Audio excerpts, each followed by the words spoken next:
नमस्कार मंडळी, आजची आपली रेसिपी आहे मिरचीचा ठेचा। मी तवा ठेवला आहे। आता आपण त्याच्यामध्ये मिरची भाजून घेऊया।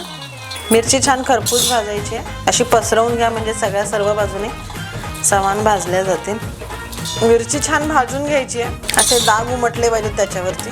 स्लो गॅसवरती मिरची भाजायची आहे। मिरची भाजून झाली आहे, आपण आता याच्यामध्ये जिरे, लसूण आणि शेंगदाणे टाकून घेणार आहोत। ते आता छान भाजून घ्यायचे।